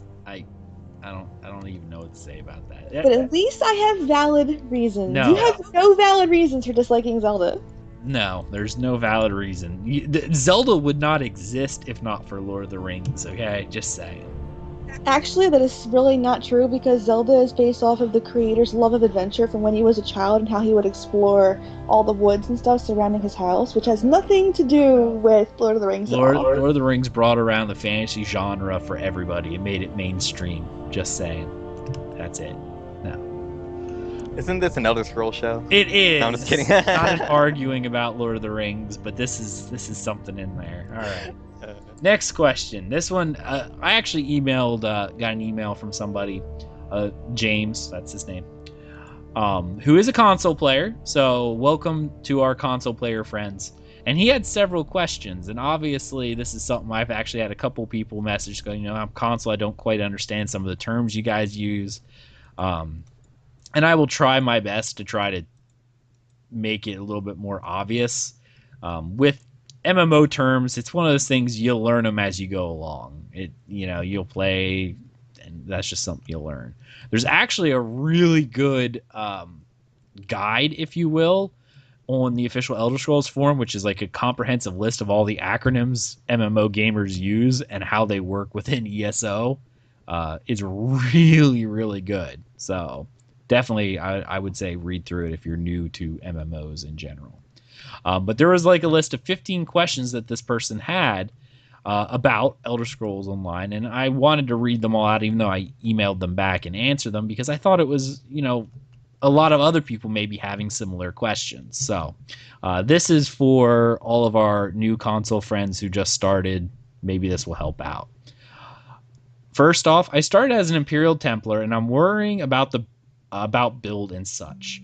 I want a magic-focused Templar, but would that mean I'd get the most out of it if I wear light armor, right? But I found myself dying too much. I want to cast magic, class magic, Aedric Spear, Dawn's Wrath, etc. But I would need to use light armor to get the most out of it, and that was a question.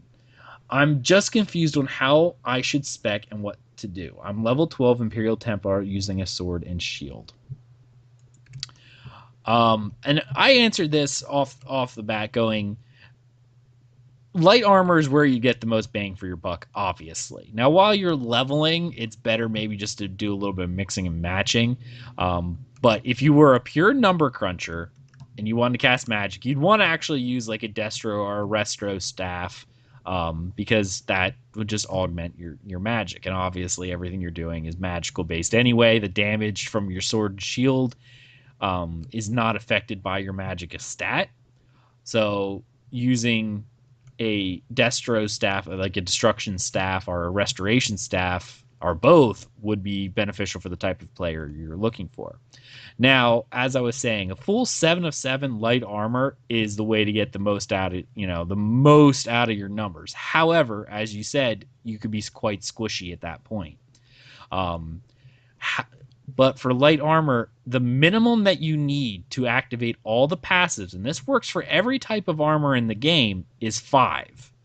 So if you want to get the benefit of every single passive, you're going to want to use at least 5 pieces. But I know a lot of people, even at endgame, who use 5 light, 2 heavy. The 2 pieces of heavy give them a little bit of extra survivability, armor, and spell resistance than the light armor does. And they still are able to get all the passive benefits. They may not have the best numbers in terms of min-maxing, but their survivability really, really does help. So unless you're running with a group where you completely trust the person who's healing you, it's often better to run 5 light and 2 heavy. Or 5 light, 1 medium, and 1 heavy for his case, since he's only level 12.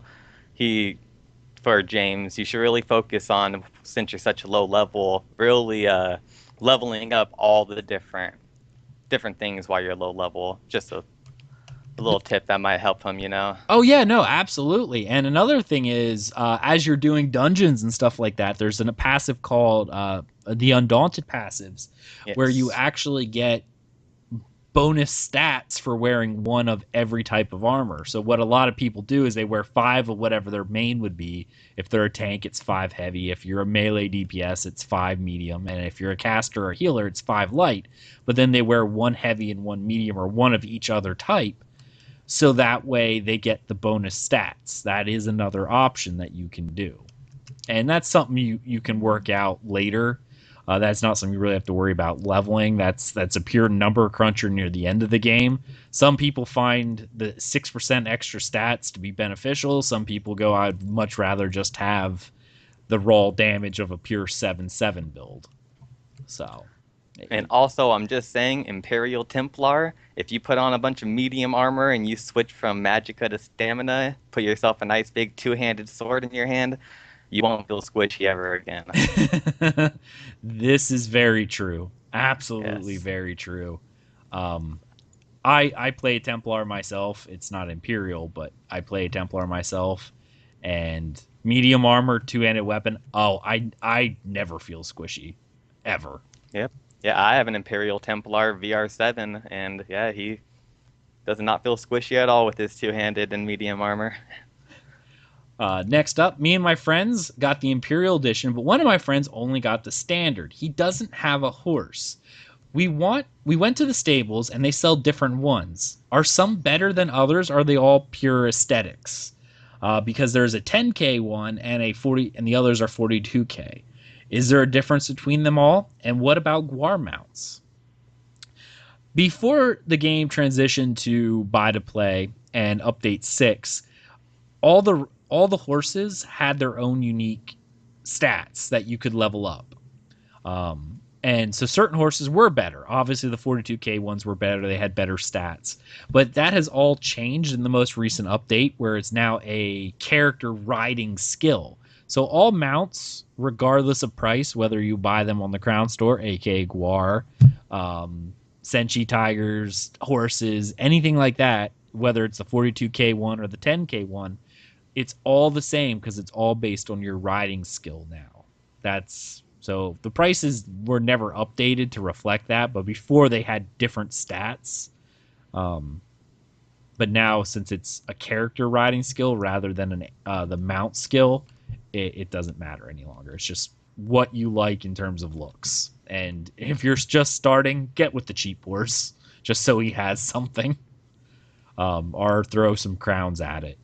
So, I also bought an ESO Plus membership, but I don't really know what it entails other than making me super awesome. I know I get 10% more experience and 1,500 crowns a month, but what else? The one thing that Elder Scrolls Online has going for it is the subscription. If you were going to play this game heavily, it pays you to subscribe, because there's no downside to not subscribing. You get the same amount of crowns you get if you just bought them outright if you subscribe, but you also get all those bonuses, such as 10% experience.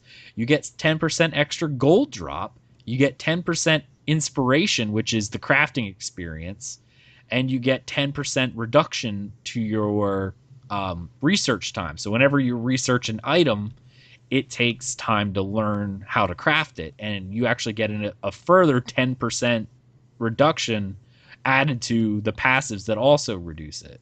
So there are a lot of benefits to being an ESO Plus subscriber. Now, if you only play once in a great while, maybe it doesn't benefit you, But if you're playing this at all frequently and would spend the money on the crowns anyway, it's worth it just to subscribe. I almost say if you're just going to buy 1,500 crowns, it's almost better just to subscribe for the month and then cancel your subscription right afterwards, so you get at least a month of bonuses as well as the subscription. So you get your 1,500 crowns you're going to buy before, plus all the bonuses for a month. It doesn't. Also, you get access to all DLC. Yes. So if you're not a PS Plus member, you have to purchase the DLC when it comes out for whatever price they're selling it for.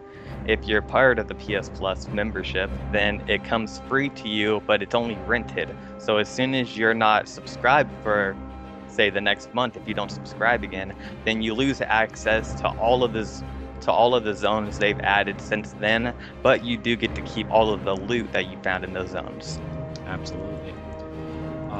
Yeah, as of right now, it really, like, people can play without the PS Plus benefit, and it's not a big deal. But if you're going to spend the money on it anyway, you get the crowns, you get all that. And it is nice that you can play DLC day one without having to buy it. However, like you said, if you ever cancel, you either need to buy crowns to buy the content so it's permanently available for you, or resub. That's your choice. Because any DLC you'll lose access to. And in terms of DLC, for those who don't know or maybe have only played the single-player games, that would be like the Hearthfire expansion, absolutely. But I'm thinking closer to the lines of Dawn Guard, where more of Dragonborn, where you get to go to Solstheim. Yes, exactly. Solstheim's perfect. If you're subscribed, you could go to Solstheim. You can get all your items. But if you ever unsubscribe, if you were logged out in Solstheim, I imagine they just kick you out. You go to whatever the city is, and you cannot go back to that zone until you either buy the DLC or resubscribe.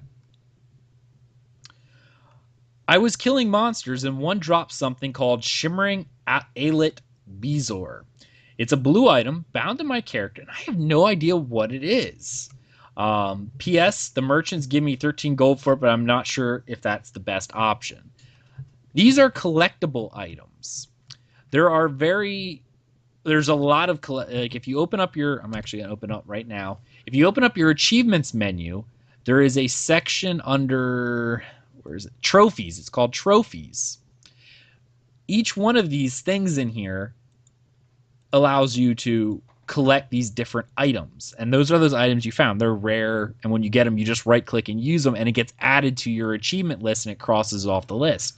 When you finish these achievements, they give you unique things such as dyes. Like, I think every single one of these has a dye attached to it. So the reason to collect these is so you can unlock the dye colors, so you can dye your armor. Like the Atronach Element Collector requires you to collect all the trophy items from Atronachs, including Smoldering Emberheart, Fleshy Symbiote, Even Frost, and Crackling Lodestone. And when you get all four of them and get this achievement, you get Elemental White dye to use on your armor. So that's what that is. It is a collectible item that you can use, and it's for finishing achievements and getting dye colors. Also, you can consume them. So if you try to eat one of them, or like take it like it's a potion, sometimes they give your character a little funny effect. Oh yes, some of them do.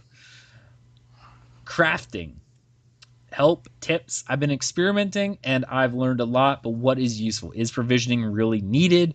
What do people look for on late in the game? An alchemist, for example. And I said, first thing while leveling, break down everything you get. Just saying, just break it down, because when you're leveling, you need that extra experience. Keep an eye out for items that are called intricate, because those items give triple experience for breaking them down. It's also beneficial that if you said you were playing with your friends, right? If your friends are also doing crafting, make items and then trade with your friends, because you actually get more experience breaking down items that your friend make than breaking down ones that you've made. You get very little experience for breaking down items you've made, but you get quite a bit if you break down items that like your friend might have given you. So it's definitely worthwhile to do that. As for endgame, one thing pretty much everyone, if you're serious about doing endgame, is actually making sure that you get level alchemist up to 50. Even if you don't plan on keeping the stat there, which you don't necessarily need to.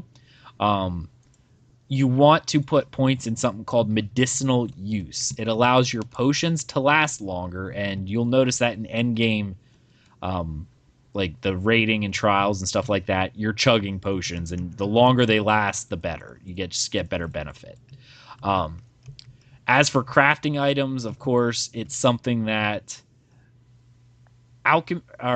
provisioning is useful because everyone uses food buffs. If you go into like a vet dungeon, maybe not a vet dungeon, but trials, people ask you where your food buff is because you're gonna want food buffs. I will say this is coming from a person who is a master crafter. I have 50 crafters for everything, and at one point everything was 50 on my character. Crafting is very expensive in terms of skill points. If you do a lot of crafting on a single character, you're not going to have a lot of points to put into other things. Now, don't be scared. If you want to do it all on one character, you can, but please be aware that it's going to limit how many skills you can have available without respecking, because it does cost a lot of points in order to get every crafting on a character. I would pick one character or maybe a couple characters to do your woodworking, blacksmithing, and clothing, because you have to research traits, and that takes a very, very long time. I'm talking months. Provisioning and alchemy, you can level in like 2 hours if you have the materials, and I've leveled it at almost every character because it's fairly cheap if you farm the materials yourself. It's even cheap if you buy them, really. So alchemy and provisioning are the easiest ones in the world to level. Enchanting is a pain, but it's not really. If you had someone who could help you by making a bunch of stuff, it's actually not that bad. But yeah, that's my advice. Avi, do you have any advice?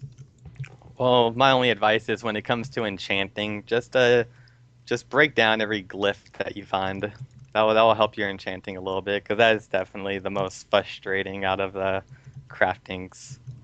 It really is. The other ones don't take near as long to level. Enchanting took me like 6 months to level. I'm not even lying. It took me a very, very long time to level enchanting, just because of how slow that it levels. It levels. Yeah. So yeah, slow. Just deconstructing glyphs will help level up your provisioning if you do that while you're just leveling and playing through your characters.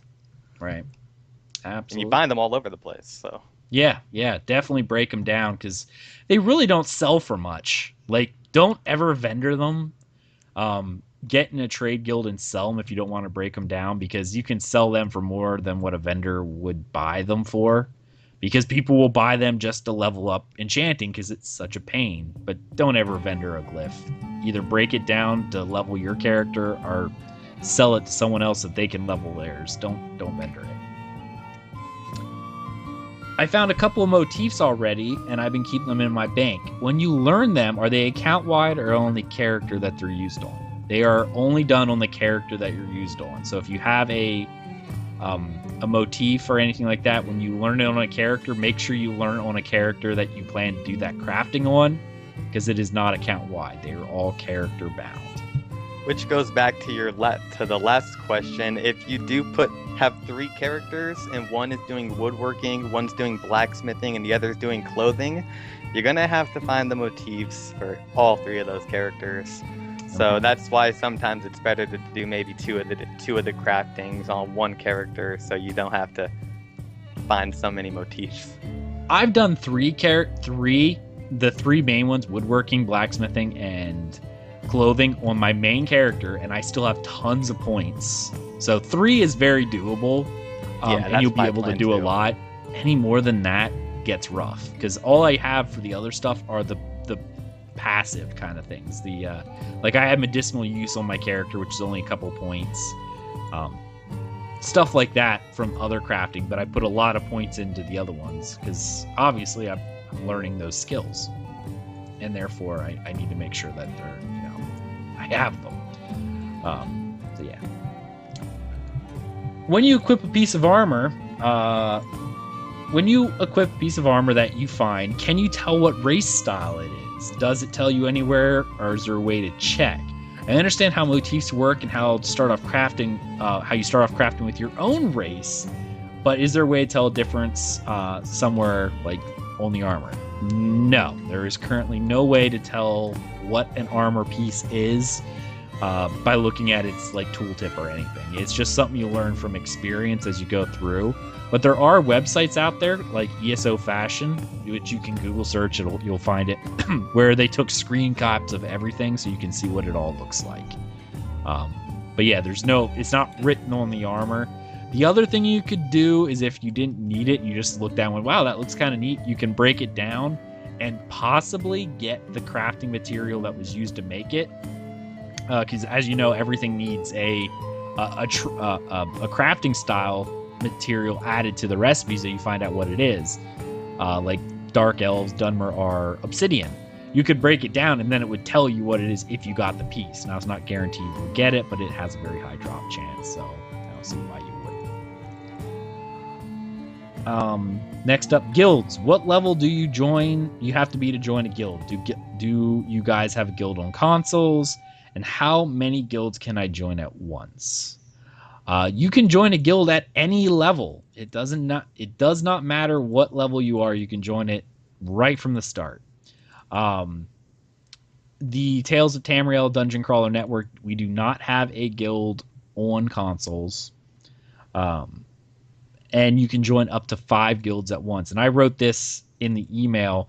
I recommended saving at least one slot for a trading guild, because there are no auction houses as most people know them in the game. So if you're going to want to sell stuff, you're going to want to be part of one of these big trade guilds. So save at least one spot for that. I would always recommend at least one, and then do what you need to do in the other ones.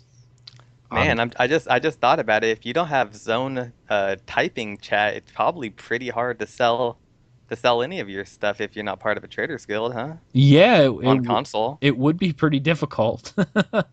Wow, yeah.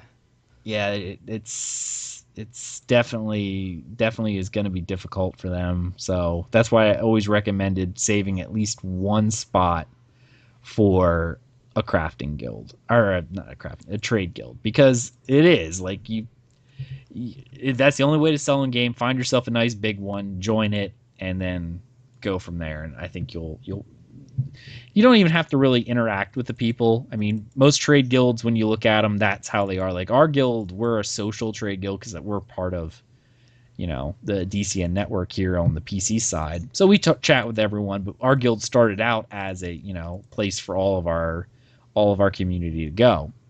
Most trade guilds, you're literally there just to buy and sell. Chat is normally wanting to buy this, wanting to buy it. So you can ignore the chat most of the time and just put your stuff up on their guild store. Inventory. Can I buy more space for my character? If so, where? I know I can buy more bank space. Every city has a bag merchant. You can, or not every city, every major city has a bag merchant. Look for the sign that just has a bag on it. For people who want to know, I actually have maxed out. You can buy bag space for your character up to 110 slots. So when you max out your carrying capacity riding skill, that gives you another 60 slots. So on a character, you can have up to 170 bag slots on a single character. Your banks can be upgraded to 240 slots. Just so you know, I did that and it cost me a little over 800,000 gold, close to 1 million gold to max out one character and my bank. Now that didn't even include the amount of money I put into it for the raising my horse skill. That was literally just me buying the upgraded bags and buying the bank space. So get ready to, open up your coin purse. You're going to need it. Bank. Is there any places near crafting stations where I can access my bank? I find myself running back and forth from the bank in the refugee camp, Thieves Guild hideout. Every city is a little different in its layout, but you're able to actually craft things from your bank. So put all of your crafting materials in your bank, not a guild bank, in your bank, and you're going to actually be able to craft from your bank without actually needing them on your character. So that's what I do. My vault is used for crafting materials.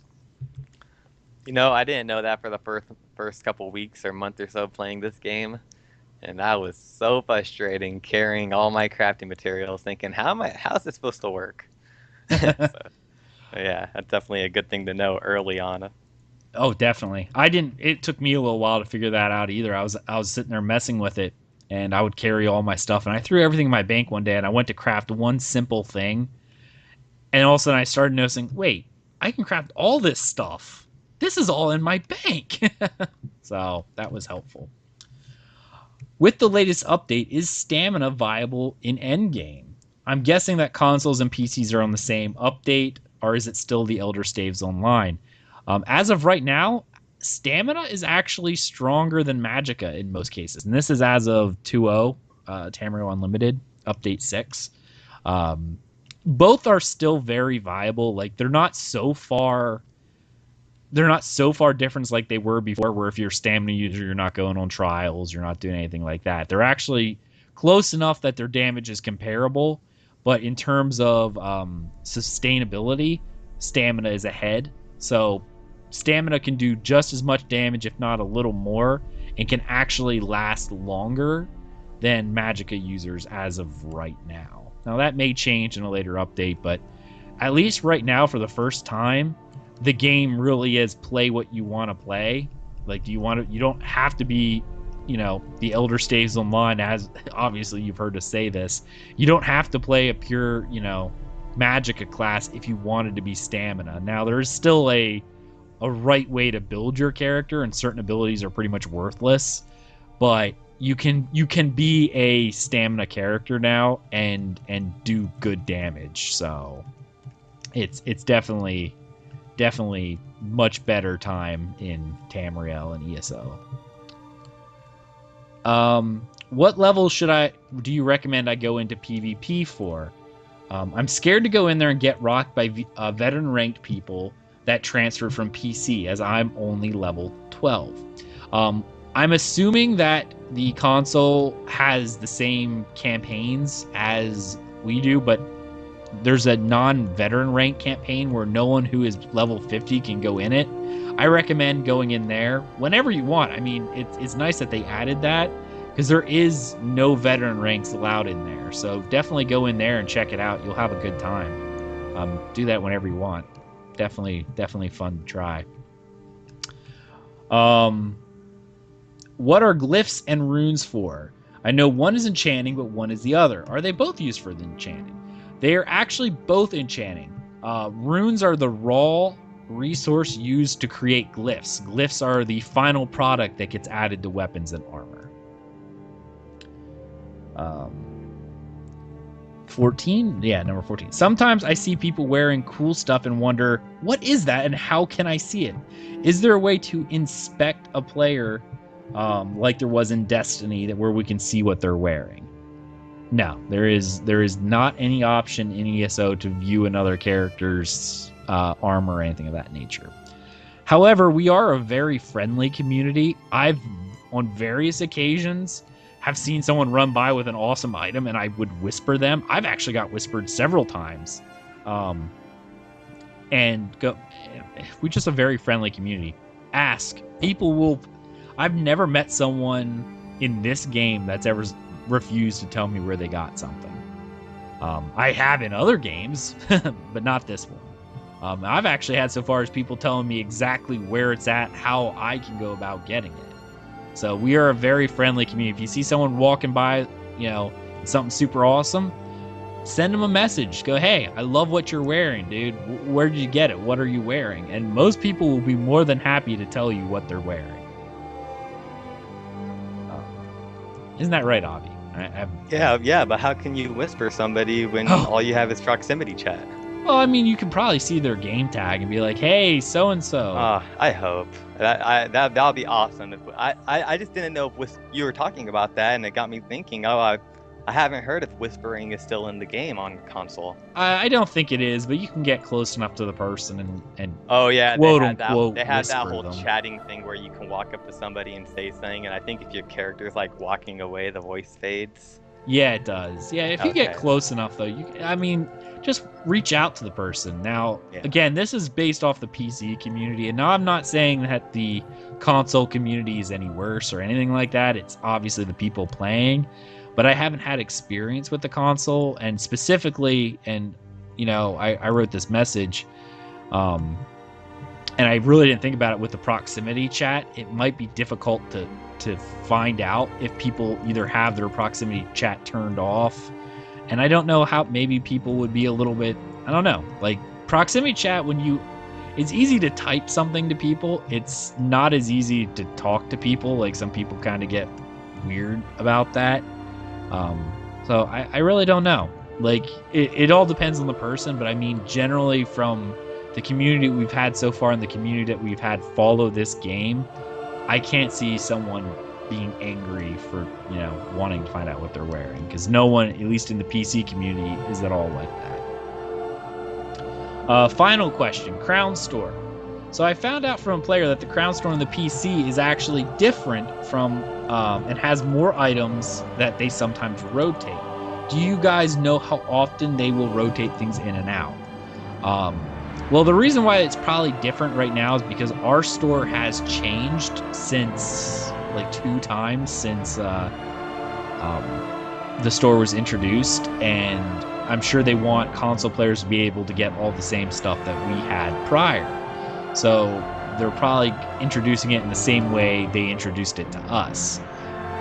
How many times has the store been updated since it's been out? 4 or 5 times? Yeah, about 4 times. And I think only 2 of those times have they removed items. Have they removed items twice? Yes. The first time they removed all the blue motifs, and they removed the blacksmith outfit. Yeah. The second time they removed the cook's outfit and one of the horses. And as I said in the email to the person, to James, I said probably what they're doing is they're looking at the sales metrics and go, well, we're adding new items. Let's rotate items out that aren't selling well. Blue items are like the blue motifs. I really didn't think they were going to sell well for how expensive they were, because they were very expensive for an item that was very easy to come by. I thought they would go very quickly. So I think they rotated them out because they weren't selling that well. And other games have actually removed it. Like Guild Wars 2 is a game that was a buy to play that has this type of cash shop. And they rotate items out too, because what they do is they put items in the store when it fits a certain story arc or something along those lines. You'll see them actually do something like that. But then they'll bring it back 6 months later just because they want to. Like, just because an item's removed from the Crown Store doesn't mean it's necessarily gone forever. It may come back at a later time. At least we've seen that happen with other games. And I know, for instance, a lot of people are asking about the different Senshi mounts because they were made available only for a weekend. I honestly don't think that they will be gone forever. I think they were essentially a marketing ploy to earn a lot of quick cash fast. Hey, get these while they're here kind of deal, right? But why would you throw out an asset when it's already made? They'll hold on to it for 6 months and then release it permanently into the store later, for the people who missed it. Maybe even at a lower cost. It's just, that's a marketing grab for people going, hey, buy this now because it's only going to be in the store for, a couple weeks. But at no point did ZOS say it's going to be in the store and never again will it be available. They just they'll bring it back. I'm sure they will. Because I know they sold well. But people are more liable to spend money on crowns when they think something's only for a short time, rather than going, I'll wait a month or two until I have a little bit of extra cash at home that I can buy. People will more readily throw things down if they think it's only going to be there for a while. It's a proven strategy. All right. That was the end of those questions, and I really do appreciate you sending those in to us, and I hope that helped you as well as any other console players that are out there. If you have any questions, guys, please, this gentleman sent us a bunch of questions. We will be more than willing to answer them and help out however we can. So send them in if you have any questions. All right, it's final thoughts time, but I'm looking over, and I think Thais fell asleep on the couch. Well, good You're night, good? Thais. You're good? Are you good enough for final thoughts? All right, Thais, why don't you go first? Well, let's see. This was certainly interesting to do the show from the couch, because I will admit, it is very comfy. You were just getting into the mind of the console players, right? Who play from the couch. So now you're you are our console podcaster. That's so not even cool. Because I'll be the first to admit console gag. Remember, I feed on everyone's tears, so it's okay. It's okay. It was a good show. I'm glad I got to participate from the couch because it's the swelling and the baby's almost here. So it was. I always love when I can still participate in the show and give my input. So it was a good show. I'm glad I could be here. Okay. Well, we love having you here. Obviously, Avi and I were just filler. We all know this and we accept this. We are clearly filler for Thais. So, Avi, final thoughts for the show, buddy. I am glad to be a filler. No, it was a great show. It's always great talking some Elder Scrolls with you guys. Hopefully, we have a Steldian back next week, and I'm looking forward to doing another show. Excellent. Yeah, Steldian, as I think I said it in the beginning, but if I didn't, Steldian had a slight internet outage. His router decided, you know what, I'm not going to work, and exploded. And his ISP company's like, yeah, we'll get you a new one, but we're not sending anyone out till at least Monday. So he is without internet completely. And he actually sent me this message from his phone. He's like, I don't know how people live without the internet. I've not been able to get on, so... Yeah, I'd be freaking out right now if I didn't have internet. That's why he's not here today, but he'll be back next week. It was definitely a fun show. I'm super excited with all the stuff that I had managed to complete in game this past 2 weeks, really. Getting to experience all the harder content in the game, DSA and all the trials was really fun, and I really appreciate the Dreadlords Guild for taking me along. It's just so much fun, and I hope I get in there and do some more. And hopefully by the time I get all my Ravager pieces, I should be doing a lot more DPS as well. All right, guys, that's it for this episode, and we hope you enjoyed it. Everyone have a good night. You just listened to another episode of Tales of Tamriel, a Dungeon Crawler Network production. If you want to get involved, please be sure to check out our website at www.dungeoncrawlernetwork.com. Please be sure to follow us on our social media and YouTube channels. We can be found on Twitch at twitch.tv/dungeoncrawlernetwork, on Twitter at dungeoncrawlnet, and at Tales of Tamriel, and on Facebook at facebook.com/Tales of Tamriel podcast. Thank you for listening, and we hope to see you next time.